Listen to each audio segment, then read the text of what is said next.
Hello everyone, this is Ankit Saini and you are watching the mentors classes. तो आज की इस वीडियो में हम लोग बात करने वाले हैं आइसो प्रॉफिट और आइसो कॉस्ट मेथड के बारे में।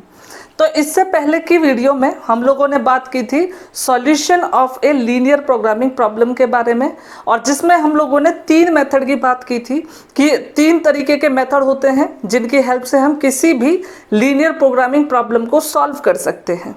ठीक है, उनमें से सबसे पहले मेथड की कैटेगरी मैंने बताई थी ग्राफिकल मेथड। दूसरा जो मेथड था मैंने बताया था उसका नाम होता है एनालिटिक मेथड, और तीसरे मेथड को हमने देखा था सिंपलेक्स मेथड के रूप में। ठीक है, फिर हम लोगों ने ग्राफिकल मेथड की बात की थी। ग्राफिकल मेथड को देखा था क्या होता है, किस तरीके से हम लोग उसे डील करते हैं। और ग्राफिकल मेथड में मैंने बताया था 2 पर्टिकुलर मेथड्स होते हैं, जिनमें से पहला वाला क्या था, कॉर्नर पॉइंट मेथड, और दूसरा मेथड हम लोगों ने देखा था आइसो कॉस्ट मेथड, या फिर इसका दूसरा नाम भी था आइसो प्रॉफिट मेथड। तो कॉर्नर पॉइंट मेथड को हम लोग सीख चुके थे लास्ट वीडियो में, तो आज हम लोग स्टार्ट करेंगे आइसो प्रॉफिट मेथड या फिर आइसो कॉस्ट मेथड। देखते हैं किस तरीके से करते हैं। तो देखें, अगर बात करें आइसो कॉस्ट मेथड या फिर आइसो प्रॉफिट मेथड की, तो इस मेथड में भी स्टार्टिंग के कुछ स्टेप बिल्कुल सेम होते हैं जैसा हम लोगों ने किया था कॉर्नर पॉइंट मेथड में। कौन कौन से स्टेप है देखें। सबसे पहला स्टेप, जैसे हम लोग कॉर्नर पॉइंट मेथड में क्या करते थे कि जो भी हमारी कॉन्स्टेंट्स हैं, जो भी गिवन लीनियर प्रोग्रामिंग प्रॉब्लम में हमारी कॉन्स्टेंट्स हैं, उनको हम लोग कन्वर्ट करते थे इनटू इक्वेशंस। ठीक है, बिल्कुल सेम हम लोग यहाँ पर करते हैं इस वाले मेथड में भी। जो भी गिवन हमारी एलपीपी है उसके अंदर जितनी भी कॉन्स्टेंट्स हैं, उन सभी कॉन्स्टेंट्स को हम लोग क्या करते हैं, इक्वेशन में कन्वर्ट कर लेते हैं। ठीक है, इक्वेशन में कन्वर्ट करने के बाद जाते हैं स्टेप नंबर 2 पर। स्टेप नंबर 2 में हम लोग क्या करते हैं, draw the line corresponding to equations. तो स्टेप नंबर 1 में हमें जो इक्वेशंस मिली after converting all the constants, तो जो भी इक्वेशन हमें मिली उन सभी इक्वेशन को हम लोग क्या करते हैं, प्लॉट करते हैं, उन्हें उनका डायग्राम बनाते हैं ऑन कार्टेशियन प्लेन। ठीक है, उसके बाद स्टेप नंबर 3 में हम लोग क्या करते हैं, फीजेबल रीजन फाइंड आउट करते हैं। फीजेबल रीजन मैंने बताया था लास्ट वाली वीडियो में भी किस तरीके से कैलकुलेट करते हैं, बिल्कुल सेम यहाँ पर भी बताऊंगा जब मैं एक एग्जांपल करा रहा हूँगा। बट अभी के लिए स्टेप नंबर 3 में हम लोग क्या करते हैं, फीजेबल रीजन फाइंड आउट करते हैं। ठीक है, तो ये तीनों स्टेप बिल्कुल सेम है जैसा हम लोगों ने देखा था कॉर्नर पॉइंट मेथड में। जो चेंज होता है वो होता है स्टेप नंबर 4 में। ठीक है, स्टेप नंबर 4 में हम लोगों देखो क्या करने वाले हैं। देखो हम लोग क्या करते हैं, जो भी ऑब्जेक्टिव फंक्शन रहेगा हमारा z, ठीक है, चाहे वो मैक्सिमाइज का हो या फिर मिनिमाइज का हो, जो भी हमारा ऑब्जेक्टिव फंक्शन है z, उसके इक्वल टू में हम लेते हैं कोई कांस्टेंट के। ठीक है, क्या करते हैं, कोई भी हमारा क्या है, जो ऑब्जेक्टिव फंक्शन है z, उसके इक्वल टू में हम लोग क्या करते हैं, कोई कांस्टेंट k ले लेते हैं। उसके बाद क्या करते हैं, k की स्पेसिफिक वैल्यूज हम लोग लिखते जाते हैं। k की स्पेसिफिक वैल्यूज जैसे 0 रख दिया, k इक्वल टू 1 रख दिया, k इक्वल टू 3 रख दिया, इस तरीके से वैल्यूज हम लोग लिखते जाते हैं। इस तरीके से करने से हमें कुछ इक्वेशंस मिलती हैं। देखो, अगर मैं z इक्वल टू 0 रखूंगा तो एक इक्वेशन मिलेगी, फिर z इक्वल टू 1 रखूंगा दूसरी इक्वेशन मिलेगी, z इक्वल टू 3 रखूंगा एक तीसरी इक्वेशन मिलेगी। इस तरीके से जो इक्वेशंस मिलती हैं उनको भी हम लोग क्या करते हैं, जो भी कार्टेशियन प्लेन हमारा था उसी के अंदर प्लॉट कर देते हैं। ठीक है, अब इन लाइंस को प्लॉट करने का एक तरीका ये भी है कि हम लोग क्या करते हैं, सिर्फ z इक्वल टू 0 को प्लॉट कर देते हैं। ठीक है, सिर्फ z इक्वल टू 0 को प्लॉट कर देते हैं और उसके पैरेलल लाइंस ड्रॉ करके हम लोग इन वाली लाइंस को भी ड्रॉ कर सकते हैं। ठीक है, अब देखो इसके बाद क्या करते हैं, अगर हमारी प्रॉब्लम क्या है, मैक्सिमाइजेशन की है। ठीक है, अगर हमारी प्रॉब्लम जो हमें गिवन है वो इस टाइप की प्रॉब्लम है कि जिसके अंदर हमें ऑब्जेक्टिव फंक्शन को मैक्सिमाइज करने के लिए बोला गया है।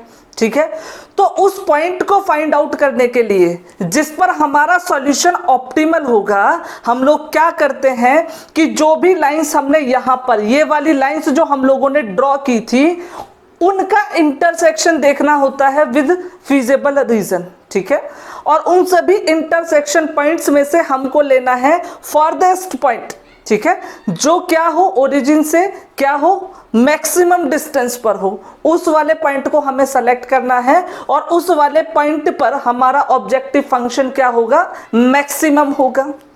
बिल्कुल सेम तरीके से अगर हमारी प्रॉब्लम क्या हो, मिनिमाइजेशन प्रॉब्लम हो, मतलब कि ऐसी लीनियर प्रोग्रामिंग प्रॉब्लम की हम लोग बात कर रहे हैं जिसका ऑब्जेक्टिव फंक्शन क्या हो, ऑब्जेक्टिव फंक्शन कुछ ऐसा हो जिसमें हमें उसे मिनिमाइज करना हो, जैसे मिनिमाइज कॉस्ट का हो, ठीक है, तो उस केस में हम लोग क्या करते हैं कि ये जो लाइन्स हमने ड्रॉ की थी, ठीक है, जो भी लाइंस हमने ऑब्जेक्टिव फंक्शन की हेल्प से ड्रॉ की थी, उन लाइंस का इंटरसेक्शन पॉइंट हम देखते हैं विद फिजिबल रीजन, ठीक है, और उन पॉइंट में से उस वाले पॉइंट को हम लोग सेलेक्ट करते हैं जो कि ओरिजिन के नियरेस्ट हो, और इसी पॉइंट पर क्या होगा, ऑब्जेक्टिव फंक्शन हमारा मिनिमम होगा, ठीक है। तो ये सब कुछ था आइसो प्रॉफिट और आइसो कॉस्ट मेथड के बारे में। किस तरीके से करते हैं वो मैं एक एग्जांपल के थ्रू समझाता हूं, बट बिफोर दैट आप इसे लिख सकते हैं। ओके, तो बढ़ते हैं अपने पहले एग्जांपल की तरफ। क्या है देखें, solve by iso profit method, minimize z equal to 20x1 plus 10x2 subject to x1 plus 2x2 less than और equal to 40, 3x1 plus x2 greater than और equal to 30, 4x1 plus 3x2 greater than और equal to 60, x1 x2 greater than और equal to 0, ठीक है। तो इस LPP को, linear programming problem को, हम लोगों को सॉल्व करना है बाय आइसो कॉस्ट या फिर आइसो प्रॉफिट मेथड। किस तरीके से करते हैं देखते हैं। देखो, सबसे पहला स्टेप क्या था हम लोगों का कि हम लोग सारी इक्वेशन को कन्वर्ट कर देते, सारी कॉन्स्टेंट को कन्वर्ट कर देते हैं इक्वेशन में, ठीक है। किस तरीके से करते हैं देखो, मैं यहाँ पर कॉन्स्टेंट लिख देता हूँ, ठीक है, यहाँ पर करस्पॉन्डिंग इक्वेशन लिख देता हूँ, करस्पॉन्डिंग इक्वेशन, ठीक है। किस तरीके से करते हैं देखें जरा। पहली जो कॉन्स्टेंट है बच्चों वो है x1 plus 2x2 is less than और इक्वल टू 40, ठीक है। दूसरी जो कांस्टेंट है बच्चों वो कितनी है, 3x1 plus x2 greater than और इक्वल टू 30, और जो लास्ट वाली है ना बच्चों वो है कितनी, 4x1 plus 3x2 greater than और इक्वल टू 60। ये तीन कांस्टेंट दे रखी थी क्वेश्चन में, और इन कांस्टेंट को अब मुझे कन्वर्ट करना है इक्वेशन में। तो बच्चों इक्वेशन में कैसे कन्वर्ट करते हैं वो मैंने बताया था कि जो भी साइन है उसे भूल जाओ, whether it is less than और ग्रेटर देन और लेस देन और इक्वल टू और ग्रेटर देन और इक्वल टू, हमें सिर्फ करना क्या है, इस साइन को हटाओ, इसके जगह पर इक्वल टू लगा दो, और जो भी एक्सप्रेशन मिलेगा that will be the corresponding equation of the corresponding constant, ठीक है। जैसे अगर मैं इसके करस्पॉन्डिंग इक्वेशन बनाऊं तो वो हो जाएगा x1 plus 2x2 equal to 40। तो इसके करस्पॉन्डिंग इक्वेशन ये आ गई, ठीक है। इसके बाद देखो इसके करस्पॉन्डिंग निकालेंगे तो 3x1 प्लस x2 ये वाला साइन हटा देंगे और इसके जगह इक्वल टू लगा देंगे और काम खत्म। इक्वल टू में कितना है, 30 है, ठीक है। बिल्कुल सेम यहां पर देखो, इसको हम लोग करेंगे तो 4x1 plus 3x2 equal to 60, ये हो गया, है ना। तो स्टेप नंबर 1 हमारा हो गया कंप्लीट, जिसमें हम लोग करते थे क्या, कांस्टेंट को इक्वेशन में बना देते थे, कन्वर्ट कर देते थे। तो स्टेप 1 का हमारा मिशन हो गया एकम्प्लिश। तो आगे बढ़ते हैं स्टेप नंबर 2 में। स्टेप नंबर 2 में हम लोगों ने क्या देखा था कि ये जो इक्वेशंस हमें मिली है ना, इन्हें हमें प्लॉट करना है, ठीक है। अब प्लॉट कैसे करेंगे भाई, ये प्रॉब्लम आ गई। तो प्लॉट करने के लिए हम लोग क्या करने वाले हैं कि ये जो इक्वेशंस हैं, है ना, इनके इंटरसेक्शन पॉइंट निकालते हैं विद एक्सेस, जो हमारे कोऑर्डिनेट एक्सेस होते हैं x1 एंड x2 जो भी हैं, यहाँ पर x1 एंड x2 हैं, उनके साथ इंटरसेक्शन पॉइंट निकालना है। किस तरीके से निकालना है वो देखो, इंटरसेक्शन पॉइंट, ठीक है, इंटरसेक्शन पॉइंट्स, इंटरसेक्शन, ठीक है, पॉइंट्स किस तरीके से लिखेंगे देखो, विद एक्सेस, ठीक है, एक्सेस के साथ देखो किस तरीके से लिखने वाले हैं। अगर मैं पहली इक्वेशन की बात करूं तो बच्चों ये है x1 plus 2x2 equal to 40, ठीक है। एक बार हम लोग इसमें क्या करेंगे, x1 इक्वल टू 0 पुट करेंगे और एक बार क्या करेंगे, x2 इक्वल टू 0 पुट करेंगे। देखो अगर मैं x1 इक्वल टू 0 पुट करता हूं तो ये तो हो गया 0, ये हो जाएगा 2x2 इक्वल टू 40, तो यहां से x2 इक्वल टू आएगा 20। ठीक है बच्चों, तो जो पॉइंट बनेगा वो बनेगा 0,20। ठीक है, इस पॉइंट को बच्चों हम यहां लिख देते हैं 0,20, पहला पॉइंट मिल गया। ठीक है, दूसरे के लिए क्या करते हैं, x2 को 0 रख देंगे, तो देखो x1 प्लस 0 हो जाएगा इक्वल टू 40, तो x1 इक्वल टू बच्चों आएगा 40, तो पॉइंट हमारा हो जाएगा 40,0, ये हो जाएगा हमारा सेकंड पॉइंट। ठीक है, 40,0। तो पहली वाली लाइन के लिए तो हो गया। ठीक है, अब आते हैं दूसरी वाली लाइन पर, बिल्कुल सेम दूसरी वाली लाइन के लिए भी करेंगे। देखो अगर मैं क्या करता हूं, यहां x2 के जगह पर 0 रखता हूं, x2 के जगह पर 0 रखता हूं, तो ये बनेगा 3x1 इक्वल टू 30, तो x1 इक्वल टू हो जाएगा 10। चेक करो 3x1 ये 0 इक्वल टू 30, तो x1 इक्वल टू आ जाएगा 10, तो x1 इक्वल टू 10 आ गया, तो पॉइंट हो जाएगा 10,0, तो ये हो जाएगा 10,0। ठीक है, और अगर x1 को 0 रख दोगे तो x2 सीधे सीधे 30 आ जाएगा, तो पॉइंट हो जाएगा 0,30। ठीक है, बिल्कुल सेम तीसरे वाले के लिए करेंगे हम। देखो अगर मैं x1 को 0 रख देता हूं, ठीक है, तो ये है 4x1 plus 3x2 equal to 60। अगर इसके जगह 0 रख दिया तो ये हो जाएगा 3x2 इक्वल टू 60, और यहां से बच्चों x2 की वैल्यू आ जाएगी 20। तो जो हमारा पॉइंट बनेगा ना, वो पॉइंट बनेगा 0,20। ठीक है, बिल्कुल सेम तरीके से अगर मैं x2 को 0 ले लूं, ठीक है, तो x2 को 0 लोगे इसको, तो ये बचेगा 4x1 इक्वल टू 60, और यहां से बच्चों x1 की वैल्यू आ जाएगी 15। ठीक है, तो जो हमारा पॉइंट आएगा वो कितना हो जाएगा, 15,0। ठीक है, तो इस तरीके से हम लोग क्या करते हैं, इंटरसेक्शन फाइंड आउट करते हैं विद एक्सेस। ठीक है, और इसके बाद फिजिबल रीजन हम लोग फाइंड आउट करेंगे, लेकिन उससे पहले इसको हम लोग प्लॉट कर लेते हैं। ठीक है, किस तरीके से करते हैं प्लॉट देखें जरा। देखो भाई, दो एक्सिस हैं x1 एंड x2, क्यों, क्योंकि क्वेश्चन के अंदर दो वेरिएबल हैं x1 एंड x2। ठीक है, तो प्लॉट करते हैं बच्चों। देखो ये हो गया कुछ इस तरीके से, है ना, यहां पर हो गया कुछ इस तरीके से, इसको हम बोलेंगे x1 axis and this one will be x2 axis.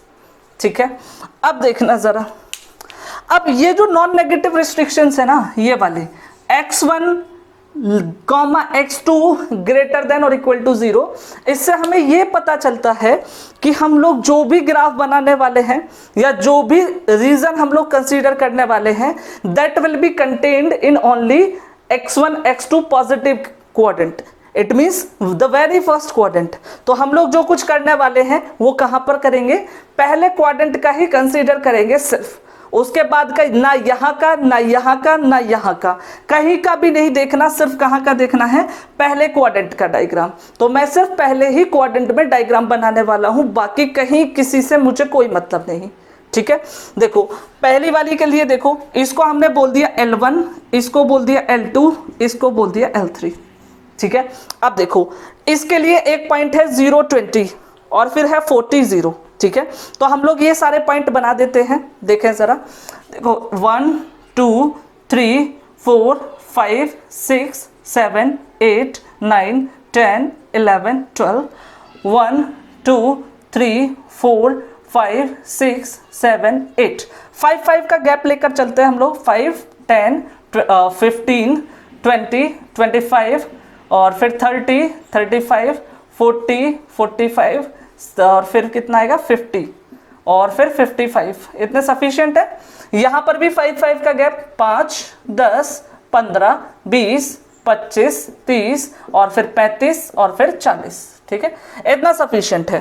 तो पहला वाला पॉइंट देखो कितना है, 0,20, तो 0,20 ये रहा पॉइंट, लिख दिया 0,20।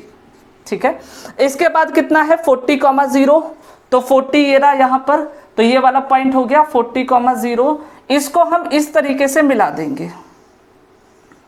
ठीक है, अब देखो यहां पर ये वाली लाइन जो हमने ड्रॉ की है ना, इसे मिलाते टाइम एक बात ध्यान रखनी है। देखो क्या कि अगर यहाँ पर इक्वल टू है, जैसे यहाँ पर है लेस देन और इक्वल टू, तो इसे बिल्कुल डार्क लाइन आप लोग बनाएंगे, ठीक है। लेकिन अगर सिर्फ ऐसा होता, लेस देन होता या फिर ग्रेटर देन होता अकेला, इक्वल टू नहीं होता, तो इस लाइन को फिर हम डॉटेड लाइन बनाते, डॉट डॉट में, ठीक है। उसके बाद देखो अब हम लोग देखेंगे इसका फीजेबल रीजन, ठीक है। फीजेबल रीजन यहाँ पर हम लोग लिख देते हैं, फीजेबल रीजन किस तरीके से हमें पता चलेगा वो देख लेते हैं। और ये लाइन थी L1, ठीक है, देखना जरा ध्यान से। ओके, अगर मैं कांस्टेंट की बात करता हूं तो यहां पर देखें कांस्टेंट क्या थी, x1 plus 2x2 less than और इक्वल टू 40। इसको हम लोग यहां लिख लेते हैं x1 plus 2x2 less than और इक्वल टू 40, ठीक है। अब इसके अंदर हम ये वाला पॉइंट सब्स्टिट्यूट कर देखते हैं, ओरिजिन 0,0, ठीक है। 0,0 सब्स्टिट्यूट करो तो ये हो जाएगा 0 0 और 40, तो हमें मिला 0 इज लेस देन और इक्वल टू 40। फिर हम लोग ये चेक करते थे कि ये जो स्टेटमेंट या फिर जो कंडीशन हमें मिली 0 इज लेस देन और equal to 40, is it true और फॉल्स। तो ऑब्वियस सी बात है 0 40 से छोटा होता है, इसका मतलब ये जो हमारा स्टेटमेंट है वो क्या है, एक ट्रू स्टेटमेंट है। और ट्रू स्टेटमेंट वाले केस में मैंने आप लोगों को बताया था कि जो फीजेबल रीजन होगा वो होगा टूवर्ड्स द पॉइंट जो हमने यहां पर इंसर्ट किया है, ठीक है। तो हमारा इस केस में क्या होगा, feasible region towards origin. Towards origin का मतलब क्या हो गया कि भाई ओरिजिन इस लाइन के इस तरफ है तो हमारा एरिया हो जाएगा इस तरफ वाला, ठीक है। तो इसको मैं इरेज कर देता हूं, इसकी अभी हमें जरूरत नहीं, ठीक है। आगे बढ़ते हैं बच्चों, देखें अगर दूसरी की बात करें तो दूसरी कांस्टेंट देखो, इसके लिए पॉइंट है 0,30, ठीक है, और 10,0। तो 0,30 बेटा यहां पर है, इसको लिख देंगे 0,30, ठीक है। और फिर है 10,0, तो 10,0 यहां पर है, इसको लिख दिया 10,0, ये वाला पॉइंट। दोनों को मिला दो के एक स्ट्रेट लाइन से, ठीक है, तो इस तरीके से बनेगी, है ना। इसका नाम दे देंगे L2, ठीक है। अब देखो अगर इसका फीजेबल रीजन पता करना है तो क्या करेंगे, देखो फिर से कांस्टेंट को लिख लेंगे, क्या है 3x1 plus x2 greater than और इक्वल टू 30, ठीक है। अब देखना जरा ध्यान से, अच्छा ये तो पता ही होगा ना, इक्वल टू है, इसी की वजह से मैंने डार्क लाइन बनाई है, डॉटेड लाइन नहीं बनाई है, अभी बताया था, ठीक है। अब देखो इसमें भी हम लोग ओरिजिन रख लेते हैं, ठीक है। ओरिजिन रख लिया तो ऐसा कुछ मिलेगा, तो ये हो जाएगा 0 इज ग्रेटर देन और equal to 30। Is it a true statement really? देखो 0 तो 30 से बड़ा नहीं होता, लेकिन यहां पर तो पता चल रहा है 0 30 से बड़ा है, इसका मतलब ये तो फॉल्स स्टेटमेंट है।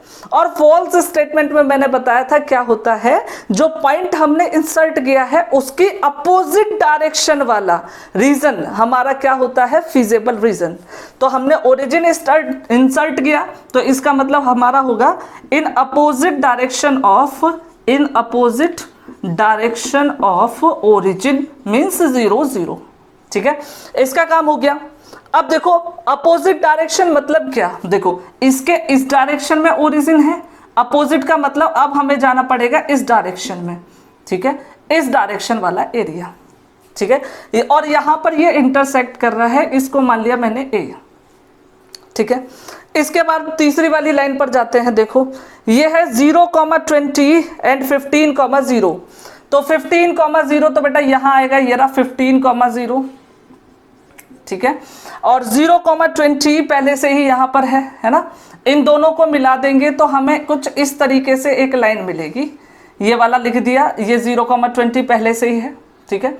अब ये लाइन इस तरीके से, और इस लाइन का नाम क्या है, L3, ठीक है। इस लाइन का नाम है L3, यहाँ की जगह पर यहाँ लिख देता हूँ, यहाँ जगह है, ठीक है। ये हो गया L3। अब इसका भी फीजेबल रीजन चाहिए, है ना। तो फीजेबल रीजन निकालने के लिए फिर से इसको साफ कर देता हूं, यहां निकालते हैं। देखो जो कांस्टेंट थी बच्चों, वो कांस्टेंट कितनी थी, 4x1 plus 3x2 greater than और इक्वल टू 60 थी, ठीक है। यहां पर मैं सब्स्टिट्यूट करके देख लूंगा। देखो मैं रखता हूं, फिर से ओरिजिन रख लेता हूं, कितना हो जाएगा 40, ठीक है। और फिर कितना हो जाएगा 30 और ग्रेटर देन और इक्वल टू 60, ठीक है। तो ये हो जाएगा हमारा 0 और ये वाला कितना हो जाएगा 0 ग्रेटर देन और इक्वल टू 60, ठीक है। ये हो गया है ना। तो ये भी एक फॉल्स स्टेटमेंट है क्योंकि 0 60 से कैसा होता है, छोटा होता है, और हमें यहाँ क्या पता चल रहा है, बड़ा है। इसका मतलब ये भी फॉल्स स्टेटमेंट है, और फॉल्स स्टेटमेंट है तो अपोजिट डायरेक्शन मतलब अपोजिट डायरेक्शन ऑफ ओरिजिन, यहाँ पे लिख देंगे in opposite direction of origin, ठीक है। तो ये सब कुछ हम लोग कर चुके हैं, है ना। तो अब हम लोग देखते हैं फीजिबल रीजन। फीजिबल रीजन का मतलब क्या हुआ कि ये जितनी भी कंडीशन है, ये तीनों कंडीशन सेटिस्फाई करने वाला कॉमन रीजन, ठीक है। किस तरीके से फाइंड आउट करेंगे, देखिए जरा, देखो क्या होना चाहिए, ये वाला रीजन होना चाहिए। देखो अगर इस रीजन को देखेंगे तो पता चलेगा ये सारी कंडीशन सेटिस्फाई करता है। कैसे, देखो ये वाला रीजन इस वाली लाइन के ऊपर की तरफ है जैसा चाहिए था, ठीक है। ये वाला रीजन इस वाली लाइन के भी ऊपर की तरफ है जैसा चाहिए था, ठीक है। और ये वाला रीजन इस वाली लाइन के नीचे की तरफ है जैसा हमें चाहिए था, ठीक है। तो हमें जो चाहिए था वो रीजन हमें मिल गया, ठीक है। तो ये हो गया हमारा रीजन, है ना। इसके बाद हम लोग क्या करते हैं, इसके बाद हम लोग ड्रॉ करते हैं ऑब्जेक्टिव फंक्शन को। बिल्कुल ठीक बात। किस तरीके से, देखो अब हमारा जो ऑब्जेक्टिव फंक्शन था, ऑब्जेक्टिव फंक्शन देख लो बच्चों क्या था, ऑब्जेक्टिव फंक्शन था 20x1 प्लस 10x2, ठीक है। इसको हमने लिखा 20x1 प्लस 10x2, ठीक है, z इक्वल टू k, और k के जगह पर हम लोग लेकर चलते हैं स्पेसिफिक वैल्यू 0, तो मैंने 0 लिख लिया, ठीक है। अगर मैं इसको सिंप्लीफाई करता हूं तो मुझे एक लाइन मिलेगी x1 इक्वल टू -1/2x2। ये ऐसी लाइन है जो ओरिजिन से पास होती है और कौन से क्वाड्रेंट से पास होती है, सेकंड एंड फोर्थ, ठीक है। देखो इस तरीके से ये हमें मिलेगा z इक्वल टू 0, ठीक है। डॉटेड लाइन खींचनी है, ये हो गया z इक्वल टू 0, ठीक है। इसी तरीके से हम क्या करेंगे, डॉटेड लाइन खींचते जाएंगे खींचते जाएंगे खींचते जाएंगे, ठीक है। किस तरीके से, देखो जरा, दूसरी लाइन खींचेंगे इसी के पैरेलल, बिल्कुल स्केल से करना, मेरी तरह एकदम कलाकार बनने की जरूरत नहीं है, ठीक है, गड़बड़ हो जाएगी। इसी तरीके से डॉटेड लाइन खींचते रहें, ठीक है। ऐसे ही यहाँ कहीं काटेगा फीजिबल रीजन को, इस तरीके से, इस तरीके से, ठीक है, इस तरीके से खींचते रहो, ठीक है। ये हो गया, है ना। तो अगर हम देखें तो प्रॉब्लम हमारी कौन सी थी, मिनिमाइजेशन टाइप की थी, और मैंने मिनिमाइजेशन वाले केस में क्या बताया था कि ये जो डॉटेड लाइन हमने खींची है, इनका फीजिबल रीजन से इंटरसेक्शन का वो वाला पॉइंट हमें चाहिए जो इसके नियरेस्ट हो, और अगर मैक्सिमाइजेशन की प्रॉब्लम होती तो मतलब कि मैक्सिमम डिस्टेंस पर जो पॉइंट है उस वाले पॉइंट को हम लोग सेलेक्ट करते। तो अब मिनिमम वाला है तो कम डिस्टेंस वाला, देखो ये वाली लाइन जो मैंने यहाँ पर डॉटेड लाइन खींची थी, ये वाली जो है, ठीक है, ये वाली जो लाइन खींची थी, ये वाली लाइन यहाँ पर इसे इंटरसेक्ट कर रही है, और ये वाला देखोगे फीजिबल रीजन को इंटरसेक्ट करने वाला जो पॉइंट है ये ओरिजिन से सबसे कम डिस्टेंस पे है, ठीक है। तो ये जो पॉइंट बी है यही हमारा क्या है, ऑप्टिमम सॉल्यूशन है, ठीक है। तो क्या लिखेंगे, by iso cost method, iso cost method क्या होगा, z will be minimum, z will be minimum at b, minimum at b। तो ये जो पॉइंट b है इस पर हमारा z क्या होगा, मिनिमम होगा, लेकिन ये b चाहिए भी, तो इसे किस तरीके से अब हम लोग कैलकुलेट करने वाले हैं वो देखें जरा, ठीक है। किस तरीके से कैलकुलेट करेंगे देखें जरा, देखो z की b की बात करें, फॉर b पर हमारी दो लाइन इंटरसेक्ट कर रही है b पर, ठीक है, एक तो L2 और एक L3। तो we need to solve L2 and L3, ठीक है। L2 एंड L3 को हमें सॉल्व करना पड़ेगा, ठीक है। करते हैं solve, but before that take a screenshot of this one, जिससे कि हम लोग आगे बढ़ सकें। ओके, तो आगे बढ़ते हैं। उससे पहले मैं इसको इरेज कर देता हूं जिससे हमें स्पेस मिल जाए आगे क्वेश्चन करने का, ठीक है। इसको मैंने इरेज कर दिया, ऑल राइट। चलो भाई, अब हमें क्या करना है, ये हमारा L2 एंड L3 का हमें क्या करना है, point of intersection find out करना है। नाउ देखो, अगर मैं L2 की बात करूं तो हमारे पास जो L2 था वो क्या था, वो था 3x1 + x2 = 30। इसे बोल देते हैं इक्वेशन नंबर 1, ठीक है। और L3 जो हम लोगों के पास था वो क्या था, 4x1, ठीक है, प्लस 3x2 = 60। इसे बोल देते हैं 2, ठीक। इन दोनों इक्वेशंस को अब हम लोगों को सॉल्व करना है। किस तरीके से करेंगे, देखो एलिमिनेशन मेथड से कर लेते हैं। यहाँ 3 से मल्टीप्लाई, तो इक्वेशन 1 में 3 से मल्टीप्लाई, तो ये हो जाएगा 9x1 + 3x2 = 90, और ये वाला रहेगा 4x1 + 3x2 = 60। अब इन दोनों को मुझे क्या करना पड़ेगा, देखो दोनों के साइन सेम है तो सब्ट्रैक्ट करना पड़ेगा, तो मैं सब्ट्रैक्ट कर देता हूँ, ठीक है। तो यहाँ से मुझे मिलेगा 5x1, ठीक है, यहाँ से मुझे क्या मिलेगा, ये तो कैंसिल, ये मिलेगा 30, तो यहाँ से हो गया x1 = 6। ये जो x1 = 6 मुझे वैल्यू मिली है, इस x1 = 6 को मैं 1 में सब्सिट्यूट कर देता हूँ, तो लिखेंगे बाई 1, तो क्या हो जाएगा, देखो ये है 3x1, x1 मीन्स 6 + x2 = 30, तो यहाँ से हो जाएगा x2 = 30 - 18 मतलब कि 12। तो हमारा जो पॉइंट होगा B, तो पॉइंट हमारा B जो होगा वो कौन सा हो जाएगा, पॉइंट B हो जाएगा x1 मतलब कितना 6, x2 मतलब 12। तो यही हमारा सॉल्यूशन है, ठीक है। तो हमारा Z की बात करें, Z एट 3, 6, 12 जो B पॉइंट आया है उस पर Z की वैल्यू की बात करें तो वो होगा मिनिमम Z, ठीक है। कितना 20, x1 मतलब 6 + 10 x2 मतलब 12, तो ये हो जाएगा 120 + 120 मीन्स 240। तो ये हो जाएगा minimum Z = 240 at x = 6 and x = 12। तो इस तरीके से हम लोग क्या करते हैं, मिनिमाइजेशन टाइप की प्रॉब्लम्स को सॉल्व करते हैं यूजिंग आइसो प्रॉफिट या फिर आइसो कॉस्ट मेथड, जो कि एक ग्राफिकल मेथड है। तो लिखने के लिए आप वीडियो पॉज कर सकते हैं या स्क्रीनशॉट ले सकते हैं।